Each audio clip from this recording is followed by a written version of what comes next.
안녕하세요. 카이스트 생명화학공학과의 고동현입니다. 오늘 저희 CBX 에너지 섹션을 맡아서 제가 오늘 발표드릴 내용은 Seven Chemical Separations to Change the World. 한글로 직역하면은 세상을 바꿀 수 있는 7가지 분리 기술이죠. 사실 이런 제가 오늘 말씀드릴 이런 그 7가지의 분리 기술은 뭐 기존에 없던 그런 분리 기술을 말씀드리고자 하는 게 아니라 사실 기존에 굉장히 저희가 모르고 있던 그런 사실들을 캐치하면서 실제로 기존에 이런 굉장히 많이 사용되고 있는 분리 기술들이 에너지 효율적인 측면에서 어떤지, 코스트적인 측면에서 어떤지, 그리고 이들의 미래를 위해서는 어떤 식으로 접근을 해야 되는지에 대해서 이런 하나의 자료를 말씀드리면은 사실 우리나라 같은 경우에는 에너지 수입 의존도가 95%라고 볼 수 있는데요. 그러니까 우리나라 자체에서 사실 석유가 나지 않고 그리고 석탄을 캐지 않기 때문에 이런 에너지를 자립해서 만드는 것보다는 거의 원유를 수입을 해서 저희가 사용을 하죠. 그럼 이런 원유를 수입을 할 때 얼만큼 수입을 하냐? 64조 원을 수입합니다.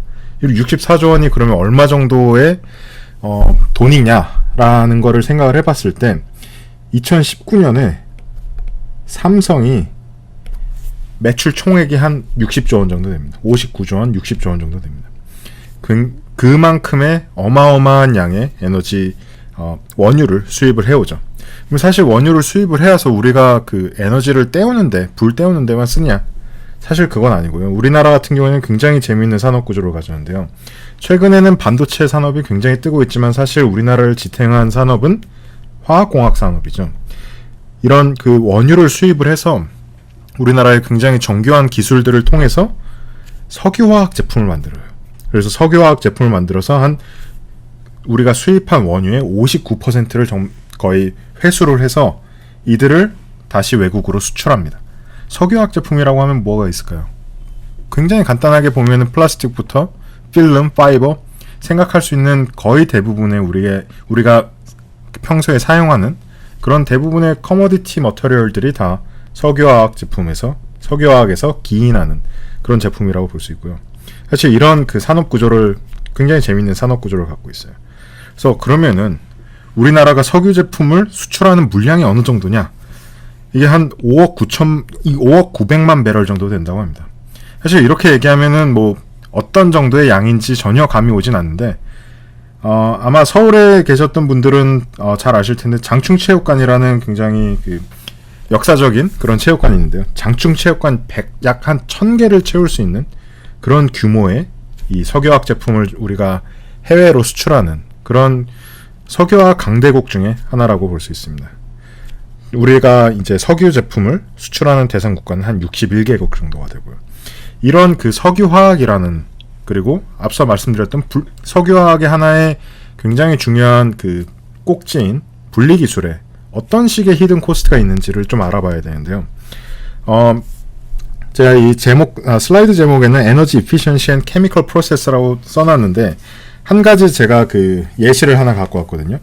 2015년에 그리고 미국에서만 사용된 전체 에너지 양을 한 4가지 정도 카테고리를 나눠보면 첫 번째로는 커머셜 카테고리, 상업 카테고리에서 얼만큼 사용될 한 19%가 사용이 되는지 볼 수 있고요. 레지덴셜, 그러니까 사람들이 집 안에서 살고 뭐 에어컨을 틀고 뭐 보일러를 트는데 한 21%의 국가의 에너지 중에 21%를 사용을 하죠. 28% 정도는 이동수단에 사용을 합니다. 그러면 32%를 인더스트리, 즉 산업적으로 사용을 하게 되는데요.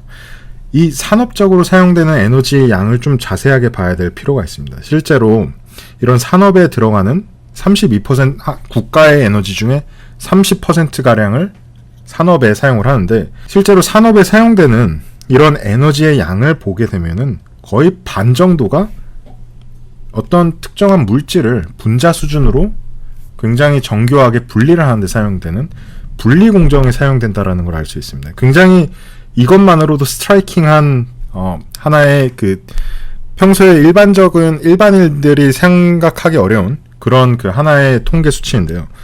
더 나아가서 이런 물질을 분리하는데 얼만큼의 에너지가 사용이 되냐를 생각을 해봤을 때, 그럼 어떤 과정으로 이런 물질을 분리를 하냐를 생각을 해봐야 되는데요. 가장 많이 사용되는 공정이 디스틸레이션, 증류 공정이죠. 아마 고등학교 때부터도 많이 배웠을 겁니다. 그리고 또 많이 사용되는 공정이 말리는 거예요. 드라잉 공정, 물을 뭐 말린다라든지 용매를 말린다라든지. 반대로 뭐 비슷한 과정으로 이베포레이션 과정이 있어요. 제가 이 왜 빨간색으로 얘네들을 그 표시를 해놨냐면은 이런 공정들은 사실 굉장히 많은 양의 열 에너지를 주입을 해줘야 되는 거예요. 그러면 열 에너지를 주입하지 않는 나머지 한 20% 정도의 분리 공정도 존재를 하긴 해요. 근데 사실 왜 이런 그 열 에너지에 우리가 집중을 하냐 했을 때 실제로 이렇게 열 에너지를 사용을 하는 분리 공정에 들어가는 에너지의 양만 생각을 해보았을 때 이거를 전 세계적으로 우리가 그 통계 수치를 보게 되면은 실제로 정말 막대한 양의 에너지가 열을 사용을 해서 그 물질을 분리하는 분리 공정에 사용됨을 알 수 있어요. 한 10에서 15% 정도의, 그러니까 예를 들어서 우리 전체 지구에서 사용되는 에너지 총량의 10에서 15% 정도가 열 기반 분리 공정에 의해서 이 분리가 사용이 된다라는 것을 알 수 있어요. 그러니까 뭐 쉽게 이런 예를 들면은 좀 그 이해가 쉬울지는 모르겠는데요. 보통 석탄 화력 발전소가 한 500메가와트급이면은 굉장히 대형의 석탄 화력 발전소라고 할 수 있는데 그런 석탄 화력 발전소가 500개 정도나 필요한 그런 수치라고 할 수 있어요. 사실 그러면 이런 에너지 이피션시 그리고 이런 일반인들은 잘 생각하지 못했던 히든 코스트에 대해서 우리가 얼만큼 에너지 이피션시를 높일 수 있느냐에 대해서 탐구를 해보면은 사실 그것이야말로 정말 그 퓨처 에너지 플랜 그리고 퓨처 에너지 스트래터지에 대해서 정말 깊게 생각해 볼 수 있는 그런 포인트가 아닐까 싶습니다. 그래서 거의 비슷한 통계가 네이처에도 퍼블리시된 바가 있었고요. 그래서 사실 이 네이처에 나온 그 뉴스 아티클에서 한 가지 굉장히 주목한 점이 이런 그 열 에너지 기반의 분리 공정들, 디스틸레이션, 뭐 이베포레이션, 드라잉 여러 가지 그 열 기반 분리 공정들이 있는데 이런 것들을 사실 어드밴스드 된 프로세스로 우리가 대체할 수 있다면은 거의 90% 정도의 에너지를 절감할 수 있다라는 그런 그 굉장히 재밌는 그런 기사가 나왔었는데요. 그럼 왜 어떻게 하면 90%의 에너지를 줄일 수 있을까? 여기에 대해서 먼저 생각을 해봐야 되는데요.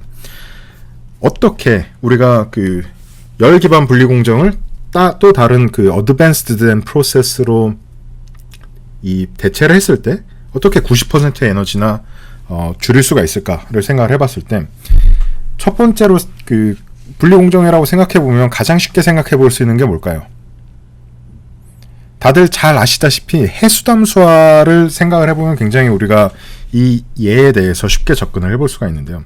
해수담수화를 어떻게 할까요? 뭐 아마 그 과학 시간에 물리 시간에 여러 가지 그 뭐 역삼투나 이런 그 방법들에 대해서 배워왔겠지만 전통적으로 그리고 사람들이 전통적으로 어떤 식으로 분리를 그 해수담수화를 해왔냐 하면은 물을 끓이면은 굉장히 깨끗한 물이 증기로 나오게 되죠. 이 증기를 컬렉트 해가지고 만드는 게 해수담수화 증류탑이에요.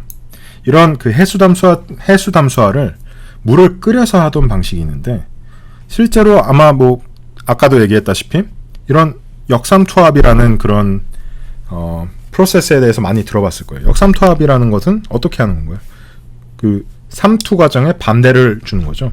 그러니까 굉장히 그 이 바닷물 쪽에다가 큰 압력을 줘가지고 이 세마이 퍼미어블한 멤브레인을 통해서 깨끗한 물만 통과될 수 있게 그런 어떻게 보면은 압력 기반의 이 분리 공정이라 할 수 있겠죠. 그리고 반대로 물을 끓이는 과정은 열 기반의 분리 공정이겠죠. 그러면 물론 뭐 이 둘이 차이가 나는 것은 오케이 그러면 알겠어요. 좀 더 자세하게 정말 어떤 워킹 프린시플 때문에 이런 그 에너지 차이가 나타나는지를 좀 봐야 되는데요. 뭐 전체적인 그 이 블락의 제목은 Kinetically Selective Process의 힘이라고 두었는데 첫 번째로 봤을 때 RO 플랜트, 리버스 오스모시스에 대한 내용이고 두 번째는 이 둘을 비교를 해볼 거예요. Seawater Distillation Plant, Heat Integrated Seawater Distillation Plant라고 하는데 요 단어는 사실 지금은 몰라도 되고요. Seawater를 결국에 끓여가지고 이 깨끗한 증기를 얻는 거예요. 그러면 이 둘의 워킹 프린시플이 뭘까요? 아마 그 물리 시간에도 배웠듯 뭐 혹은 뭐 화학 시간에도 배웠듯 두 가지의 워킹 프린시플이 있겠죠. 첫 번째 리버스 오스모시스는 우리가 압력을 높여주면 되죠. 그러면 E를 주면 되죠.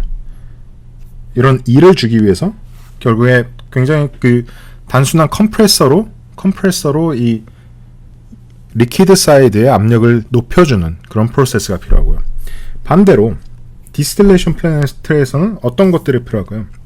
물을 끓이기 위해서 열을 가해줘야 되겠죠. 그리고 그 물에 비열이 있겠죠. 히트 커패시티가 있겠죠. 그리고 또 이 물이 끓어오르면서 증기가 되면서 레이턴트 힐이 발생을 하겠죠.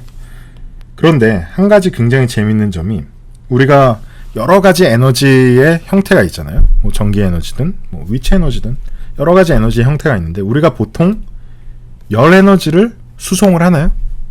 그렇지 않죠. 아마 뭐 자취를 해본 학생들은 거의 없을 텐데 자취를 해본 사람들이 있으면은 겨울철에 보일러를 때우면은 굉장히 그 이제 보일러 그 가스 비용이 많이 나오게 되는데 사실 열 에너지라는 것은 그 손실률이 굉장히 크기 때문에 열 에너지는 수송을 하지도 않고 그리고 보일러를 때웠을 때도 가스 비용이 굉장히 많이 나올 정도로 효율성이 굉장히 낮은 형태의 에너지예요. 굉장히 쉽게 디시페이트 되고요. 굉장히 쉽게 트랜스퍼 되죠. 근데 그거를 이피션트하게 트랜스포트 할 수는 없어요. 그렇기 때문에 사실 이 안에 들어가는 열 에너지 그리고 열 에너지를 넣는 것은 오케이인데 열 에너지를 계속적으로 공급을 해주고 트랜스포트 할 수 없기 때문에 이 파트에서 에너지 이니피션시가 나타나게 되는 거예요. 그래서 뭐 정리를 해보자면은 RO 플랜트, 리버스 오스모시스는 pressure driven separation이라고 볼 수 있고 반대로 어떤 거를 끓이는 것은 열 기반의 분리 공정이라고 볼 수 있겠죠. 좀 더 자세하게 뭐 이런 그 자세한 내용에 대해서 다룰 건 아니지만 좀 더 자세하게 계산을 해보면 거의 한 10배 정도 차이가 나는 그 에너지 소비량을 볼 수가 있어요. 그러니까 실질적으로 정말로 90%의 theoretical한 에너지 리덕션을 얻을 수가 있는 게 우리가 기존에 사용되던 이런 그 열 기반의 분리 공정 대신 점점 더 kinetically selective process, 즉 pressure driven separation, 압력 기반의 이런 그 분리 공정을 점점 더 많이 implement 하게 된다면은 이런 에너지 효율성을 극대화시킬 수가 있겠죠. 실제로 해수 담수화 부문에서는 리버스 오스모시스가 기존의 이런 그 멀티 스테이지 플래시 디스틸레이션 같은 즉 이런 것들이 다 이제 디스틸레이션 기반의 그 프로세스들인데요. 리버스 오스모시스가 이미 시장 점유율을 60% 이상 가져가고 있어요. 이제는 아마 2020년, 2021년에 새롭게 그 건설되는 해수 담수화 플랜트들은 훨씬 이보다 훨씬 더 많은 그 포션이 리버스 오스모시스로, 즉 훨씬 더 에너지 이피션트한 공정으로 바뀌고 있어요. 그러니까 이와 같은 패러다임 시프트가 사실 현재의 분리 공정 그리고 화학 산업 공정에는 필요하다라고 볼 수가 있을 것 같아요. 그러면은 이제 이 좀 더 본론으로 들어와서 어떤 분리 공정에 대해서 우리가 생각을 해봐야 되는가? 즉 한 7개의 분리 공정에 대해서 생각을 해볼 건데요. 첫 번째는 뭐 원유로부터 석유 화학물, 즉 탄화수소를 어떤 식으로 효율적으로 분리해낼 수 있을까? 혹은 좀 더 디테일하게 들어가서 이 하이드로카본 안에 들어가는 내용이지만요.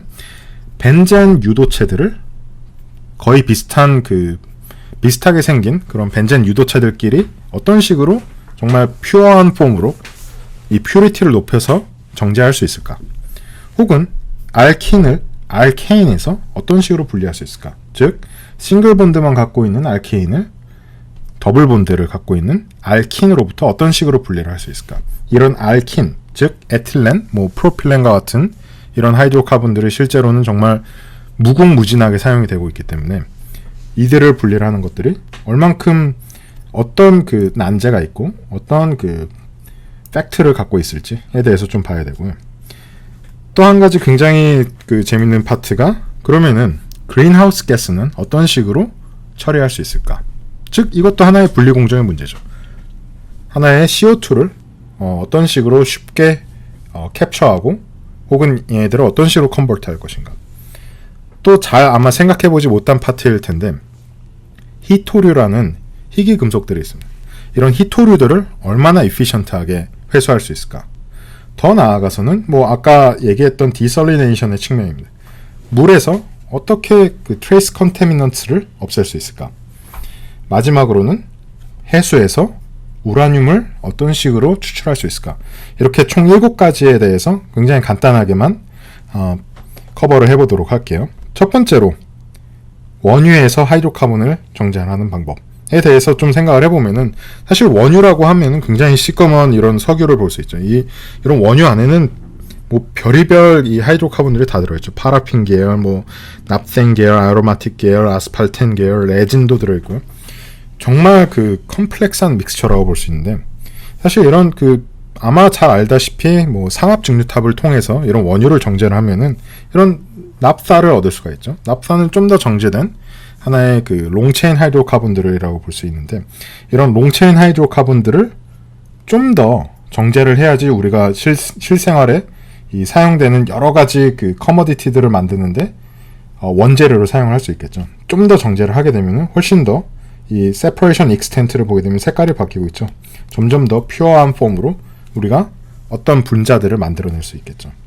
그러면 사실 이 부분은 그 인트로덕션 파트에서도 얘기했었던 내용인데 화석연료 그리고 플라스틱, 폴리머 제조의 주요 성분 탄화수소죠. 그리고 사실 이 그림은 그 인트로덕션에서 보여드렸던 그림인데 탄화수소가 결국에는 혹은 석유화학 제품이 실제로 우리가 생활하는 거의 모든 이 생활할 때 사용하는 거의 모든 제품들의 기반이 된다고 볼 수 있죠. 또 하나의 펀 팩트를 보게 되면은 매일 전 세계의 정유소, 리파이너리에서 약 9천만 배럴의 원유가 처리되는데 사실 뭐 배럴로 얘기하면 이해하기 쉽지 않은데 쉽게 생각하면 지구 모든 구성원이 하루에 2리터씩 사용하는 양이랑 거의 동일한 거라고 보면 될 것 같아요. 거의 한 2리터씩 원유를 사용한다라고 볼 수 있죠. 엄청난 양이죠. 그리고 이런 원유를 분리를 하는 상압 증류탑에서만 전 세계 에너지의 1%를 이용한다라는 그 통계 결과가 있고요. 정말 무지막지한 양의 에너지가 이런 그 원유를 분리하는데 들어가게 되겠죠. 그러면은 앞서 말했던 분리막이 멤브레인이 어떤 식으로 이들을 혹은 이와 같은 프로세스의 에너지 이니피션시를 해결할 수 있을까에 대해서 생각을 해봐야 되겠죠. 사실 전 세계의 거의 모든 그 원유는 거의 100%의 원유는 디스틸레이션, 즉 상압 증류탑으로 분리를 하고 있는데 왜 아직 멤브레인이 이들을 대체하지 못했을까를 생각을 해보면은 사실 굉장히 그 스페시픽한 디자인 파라미터가 필요해요. 즉 이런 하이드로카본을 분리를 하기 위해서는 멤브레인이란 거에 굉장히 4가지 굉장히 스페시픽한 조건이 있어야 되는데 첫 번째로 멤브레인이 분자체라고 할 수 있는 그러니까 분자를 크기와 모양에 따라서 분리를 할 수 있는 그런 그 분리막으로 사용이 될 수 있어야 돼요. 즉 기존의 증류탑은 분자의 어떤 성질을 통해서 분리를 하나요? 분자의 끓는 점을 통해서 분리를 하게 되죠. 이런 끓는 점을 통해서 분리를 하는 그런 공정이 아니라 분자의 크기와 모양을 통해서 어떤 분자는 쉽게 지나가고 어떤 분자는 쉽게 못 지나가는 그런 분자의 체가 될 수 있는 그런 멤브레인을 만들어야 되고요. 굉장히 중요한 두 번째 파트가 있는데 멤브레인이 용매에 녹지 않아야 돼요. 사실 멤브레인이 용매에 녹지 않는 것을 만드는 것은 굉장히 어려운데요. 이런 뭐 굉장히 디테일한 내용에 대해서 얘기하기는 쉽지 않은데 사실 보통의 멤브레인은 고분자로 만들어지는데 고분자는 용매에 녹죠. 용매에 녹여서 고분자를 하나의 필름 형태로도 만들 수가 있는 건데요. 반대로 생각해보면 용매란 뭘까요? 하이드로카본이 보통 용매예요. 그렇기 때문에 하나의 그 파라독스가 생기게 되는데요. 멤브레인을 통해서 하이드로카본을 세퍼레이션 해야 되는데 멤브레인이 하이드로카본에 녹지 않아야 되고 하지만 멤브레인은 하이드로카본을 솔벤트로 사용해서 프로세싱이 되고 굉장히 하나의 파라독스가 있는데 이런 그 솔벤트 프루프한 그런 고분자가 아닌 좀 더 어드밴스드된 재료들을 만들어야 되는데 어떤 식으로 이들을 태클할 것인가. 그리고 멤브레인이 사실 이런 그 기존의 상압 증류 공정 같은 정말 well established 프로세스를 대체하기 위해서는 정말 스케일업이 가능해야 되겠죠. 이런 스케일업에 대한 가능성에 대해서도 생각을 해봐야 되고요. 마지막으로 굉장히 쉽게 다룰 수 있게 이 기계적 강도가 우수한 그런 멤브레인이 필요합니다. 이런 네 가지 멤브레인이 충족이 되었을 때 이 디스틸레이션과 싸워볼 수 있는 그런 그 멤브레인을 만들 수가 있게 되겠죠. 그래서 실제로 그 가장 최근에 2020년에 사이언스지에도 이런 비슷한 그 태클을 하는 사례들이 나왔는데요. SBAD라는 이런 고분자의 미세 기공들을 보여주고 있는데요. 이런 고분자를 이 지지체 위에다가, 이게 고분자 필름입니다. 지지체 위에다가 잘 깔아서 실제로 정말 원유를 분리를 한 스트림이라고 볼 수 있고요. 리텐테이트는 통과되지 못한 그런 스트림이라고 볼 수 있는데, 통과된 스트림에 이 정제된 그런 그 물질들을 보게 되면 훨씬 라이트한, 그 보일링 포인트가 낮은 그런 분자들이 정제됐음을 볼 수 있고요. 리텐테이트에는 당연히 헤비 컷들, 이런 보일링 포인트가 높은 애들이 이 정제가 됐음을 볼 수가 있는 하나의 정말 그 마일스톤이라고 볼 수 있는 그런 연구 결과가 있고요. 실제로 우리 연구실에서도 이와 비슷한 연구를 통해서 정말로 어떤 식으로 크루드 오일을 분리를 할 수 있을까, 디스틸레이션이 아니라 멤브레인으로 어떤 식으로 분리를 할 수 있을까에 대해서 연구를 하고 있어요. 두 번째, 벤젠 유도체를 각각에 대해서 분리하기. 사실 벤젠 유도체라고 하면은 뭐 거의 비슷한 내용이긴 한데, 이런 벤젠 유도체를 분리를 하는 데만 해도 한 해에 거의 약 50기가와트의 에너지 비용을 사용을 하게 되는데, 이게 약 미국에 있는 한 4천만 개의 가정에 전력을 공급할 수 있는 정도의 막대한 양의 에너지 비용이에요.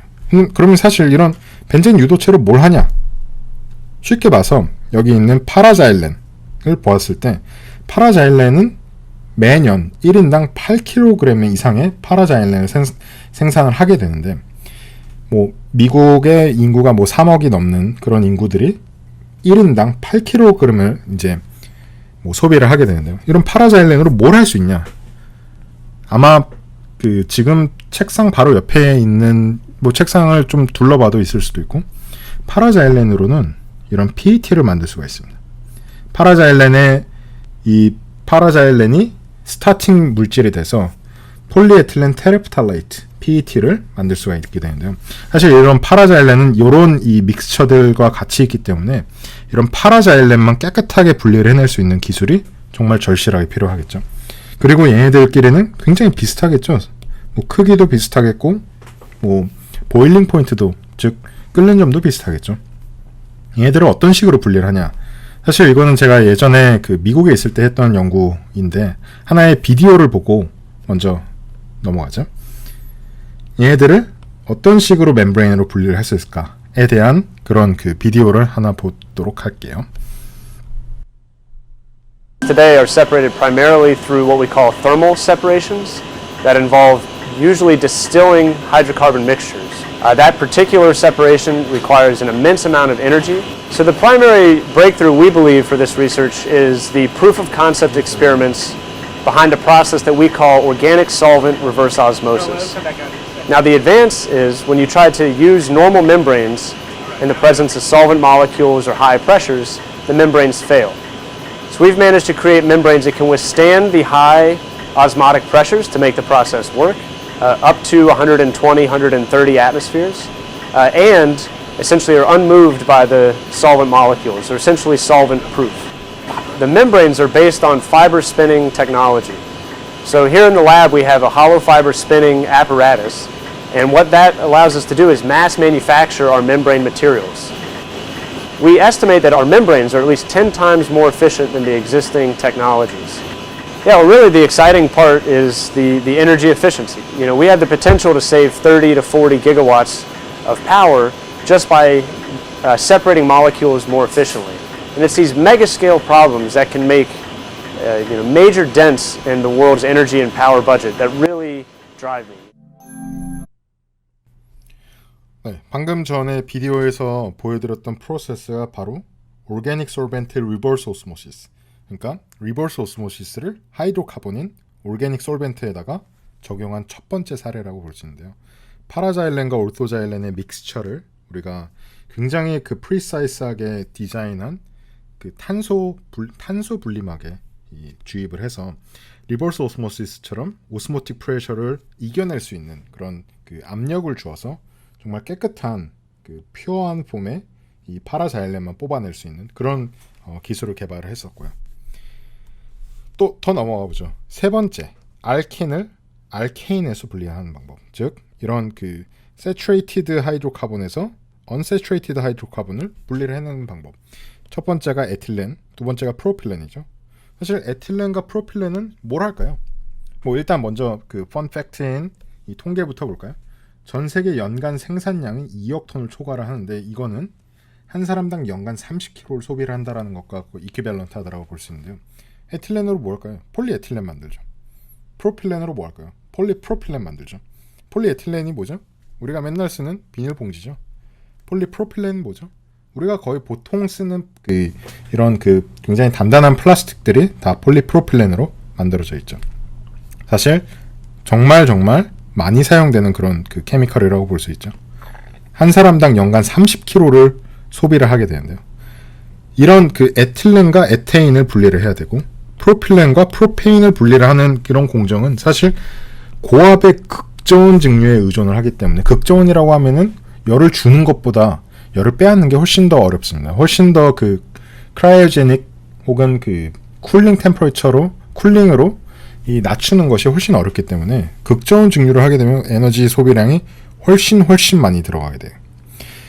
그래서 전 세계적으로 프로필렌과 에틸렌의 정제만으로 전 세계 에너지 사용량이 0.3%라는 정말 무지막지한 양의 에너지를 씁니다. 이게 아마 쉽게 와닿지는 않을 텐데 싱가포르, 즉 도시국가라고 할 수 있는 싱가포르의 연간 에너지 소비량과 거의 비슷하다라고 볼 수 있어요. 아마 싱가포르를 가본 사람도 있고 못 가본 사람들도 있을 텐데 한 국가의 연간 에너지 소비량과 동일한 양을 사용을 한다라는 정말 무지막지한 양의 에너지가 소비되고 있어요. 그러면 고압 극저온 증류를 하지 않으려면 어떻게 하냐? 또 결국에 우리는 분리막에 통한 그런 분리 공정을 생각을 해볼 수가 있는데요. 실제로 우리 연구실에서도 하고 있고 여러 가지 여러 연구 그룹들에서 태클을 하고 있는 부분들이 이런 하나의 탄소 분리막 혹은 이런 메탈 오르게닉 프레임워크라고 하고 있는 제올라이트와 비슷한 구조의 그런 굉장히 스페시픽한 몰레큘러 시빙을 할 수 있는 그런 분리막들을 이와 같은 파이버 폼으로 즉 스피닝 테크놀로지를 통해서 쉽게 스케일업 할 수 있는 그런 분리막을 만들고자 지금 굉장히 많은 연구 그룹들이 우리 연구 그룹을 통해서 우리 연구 그룹을 포함해서 많이 노력을 하고 있습니다. 자, 네 번째로는 seawater에서 우라늄을 분리 정제하는 방법. 사실 우라늄은 거의 보통 지질에 매장되어 있다라고 생각을 할 텐데 현재 전체 지질 매장되어 있는 그런 우라늄의 양을 생각을 해본다라고 했을 때 약간 앞으로 한 세기 동안 사용을 할 수 있는 양이에요.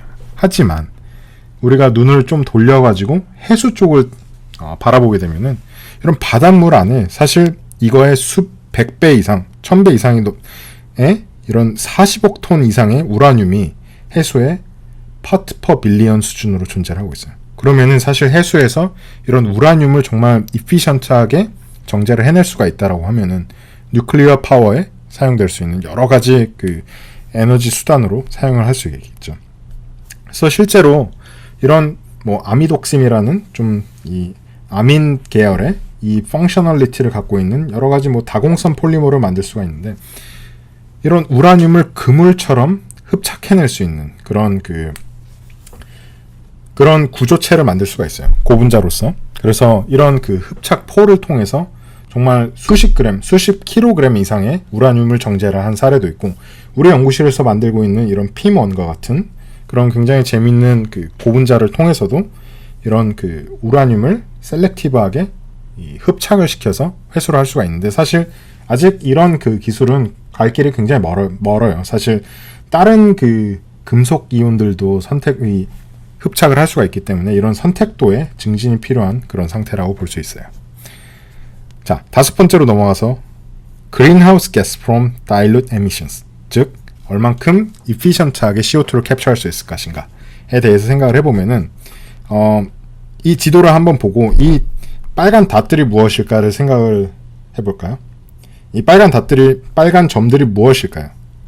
이게 대용량의 석탄 화력 발전소의 위치를 나타내고 있는 500메가와트급 이상의 석탄 화력 발전소의 위치를 나타내고 있는 이런 그 점들인데요. 미국에는 뭐 어마어마하게 많죠. 우리나라에도 굉장히 많이 있는데 대용량의 석탄 화력 발전소라고 했을 때 사실 이런 대용량의 석탄 화력 발전소에서 나오는 그 CO2의 양이 전 세계에서 발생되는 CO2의 양의 한 20-30% 이상을 차지하기 때문에 이런 그 석탄 화력 발전소에 어떤 식으로 카본 캡처 시스템을 이피션트하게 설치를 할 수 있는가가 지금의 현재의 가장 중요한 문제라고 볼 수 있어요.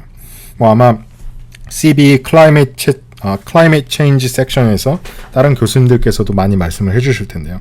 사실 전 세계적으로 앞으로 50년 동안 14% 정도의 탄소 배출량을 줄이려면은 현재 구동되고 있는 석탄 화력 발전소의 90%가 CO2 캡처 시스템을 가져가야 되기 때문에 하나의 정말 스케일의 문제라고 볼 수 있어요. 그러면은 어떤 식으로 이 스케일의 문제에 접근을 해야 되냐? 랩에서 만들어지는 우리가 굉장히 그 노력을 해서 만드는 연구실의 하이 퍼포먼스, 어드밴스드 이런 고도화된 재료를 어떤 식으로 스케일업을 하게 만들 수 있는 것인가에 우리가 집중을 해야 될 그런 그 시기라고 볼 수 있어요.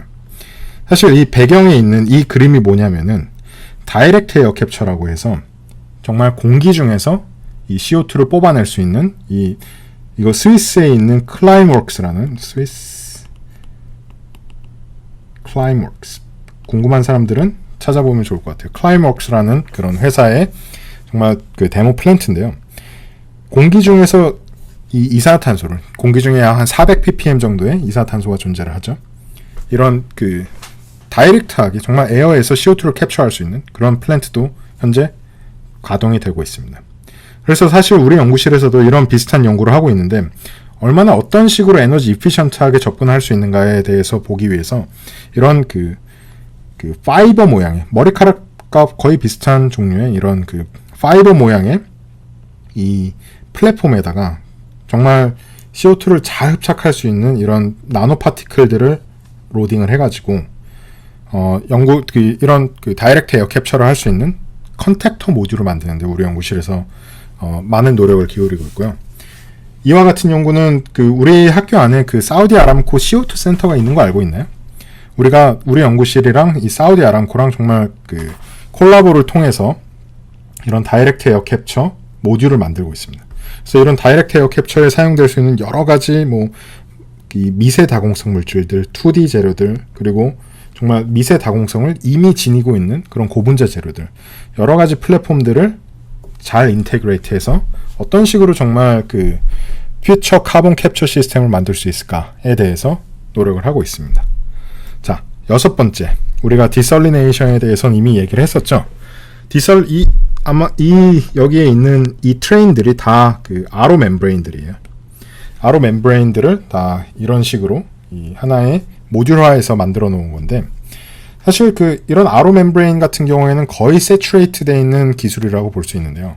한 가지 더 우리가 필요한 점이 RO 멤브레인의 물 투과도를 굉장히 높여줘야 돼요. 워터 플럭스라고 하죠. 물 투과도를 높여주기 위해선 정말 그러면 어떤 식으로 새로운 재료를 우리가 생각을 해낼 수가 있어야 되는데요. 현재 이 워터 플럭스를 높일 수 있는 가장 각광받고 있는 재료가 우리 연구실에서도 하고 있는 그래핀 멤브레인이에요. 그래핀을 어떤 식으로 구멍을 잘 뚫어준다라든지 미세 기공을 뚫어준다라든지 혹은 그래핀은 잘 알다시피 2D 기반의 재료이기 때문에 어떤 식으로 잘 적층을 해야 되지 라는 그런 적층을 해야 정말 워터 플럭스도 좋고 그리고 정말 스케일업 가능한 형태의 이런 그래핀 멤브레인을 만들 수 있을까에 대해서 세계적으로 많은 연구진들이 연구에 몰두를 하고 있습니다. 자, 시간이 없으니 마지막으로 넘어와서 그러면 히토류를 어떤 식으로 광석에서 캐낼 수 있을까? 첫 번째 펀팩트를 보여드리면은 15개의 란탄족 금속 중에 혹은 히토류 원석은 거의 대부분이 자석에 혹은 석유정제 촉매에 많이 사용이 되고요. 재생에너지 기술, 즉 여러 가지가 있는데요. 재생에너지 기술 중에 우리가 볼 수 있는 이 수전해라든지 여러 가지 기술들의 촉매로 사용이 됩니다. 두 번째 펀팩트는 히토류를 경제적으로 생산하는 것은 가용성이 문제가 아니라 어디서 쓸 것인가의 문제가 아니라 실질로 얼마나 정말 퓨어한 폼으로 분리를 해낼 수 있는가에 대한 문제이고요. 가장 이런 히토류 회수에 대해서 요즘 들어서 가장 각광받고 있는 그런 분야는 사실 들어봤을지는 모르겠는데 어번 마이닝, 즉 실제로 이런 마이닝이라고 하면 뭘까요? 마이닝이라고 하면 이 광물을 캐내는 작업을 얘기를 하는 거죠. 근데 광물을 캐내는 걸 어번에서 하는 건데 실제로 우리가 광산에 가서 마이닝을 하는 게 아니라 이런 광산에 가서 마이닝을 하는 게 아니라 광산에 가서는 당연히 뭐 이미 마이닝이 돼서 이 사용될 수 있는 폼으로 이 변환이 될 수 있겠죠. 그게 아니라 실제로 우리가 그 버려지는 여러 가지 산업 폐기물이라든지 혹은 전자제품의 폐기물들에서 이런 그 굉장히 중요한 히토류들을 다시 회수를 할 수가 있어요. 즉 e-waste 등 혹은 뭐 인더스트리얼 웨이스트 여러 가지 웨이스트에서 다시 마이닝을 할 수가 있다는 뜻이죠. 그러니까 이런 그 도시에서 채광을 한다는 어번 마이닝 기법을 통해서 실제로 히토류들을 굉장히 이피션트하게 이 회수를 해서 다시 사용을 한다고 하면은 원래 뭐 광석에서 채구로 해오는 것보다 한 85% 정도 훨씬 에너지 이피션트하게 이 히토류를 사용을 할 수 있는 그런 공정을 수립할 수 있겠죠. 그래서 이런 그 히토류에 대한 내용도 사실 우리가 굉장히 눈여겨봐야 되는 그런 토픽 중에 하나라고 볼 수 있습니다. 그래서 사실 시간이 많이 지났는데 최종적으로 정리를 해보면은 정말 그 next 50 years 앞으로 50년 후에 sustainability, 에너지 sustainability를 생각을 해봤을 때 어떤 공정을 사용을 해볼 수 있을까? 어떤 케미컬 프로세스? 그때 가도 우리는 플라스틱을 사용을 하겠죠? 그때 가도 우리는 연료를 사용하겠고요.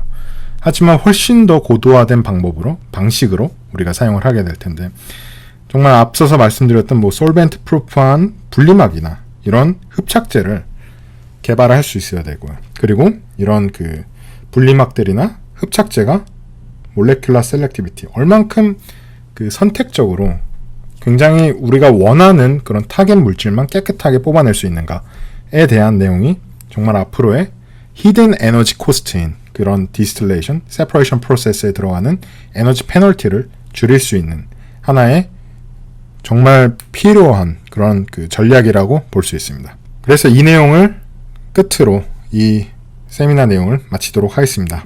경청해 주셔서 감사합니다.